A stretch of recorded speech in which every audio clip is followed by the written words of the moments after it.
everything within the universe, I assume, are limited by three variables: matter, space, and time. The Creator must be outside of these. Limitations of existence.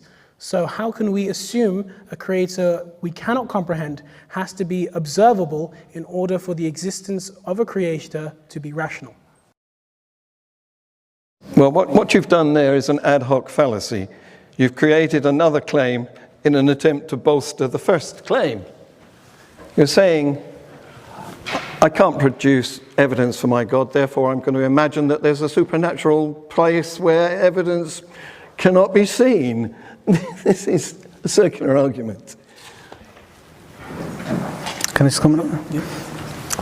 I think that's a brilliant question because it exposes John's position from the perspective that he's acknowledged that science is the only way to truth for him. Hence, everything has to be understood empirically. But when we're talking about God's existence, at least from the Islamic perspective, we are talking about the creator of everything that exists. And you've mentioned, I think in your book that, or in one of your videos, you mentioned that this cause we don't find him in the universe. Of course you're not going to find him in the universe because he created the universe and everything that exists. And to then ask for empirical data for a being that's beyond his material creation is absurd. That's another absurdity, right? This is ridiculous. You can't do that. You do see you're making a claim, don't you? That there is somewhere outside the universe? I'm trying to highlight to you that existence is far greater than the material observable reality that science can deal with. We have other truths which are right. Moral claims, morality is something we've been discussing today, which is non-material. Science doesn't have a foot in the door when it comes to explaining where morality comes from. It's amoral. Right? So when it comes to the existence of God, we're talking about metaphysics here. These are things beyond the physical.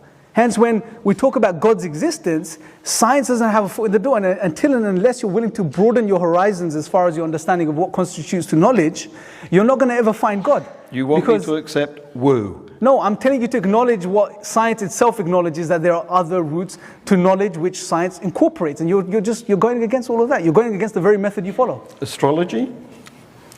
I'm allowing back and forth to happen because there's literally 1 minute left of this event, but can we both not?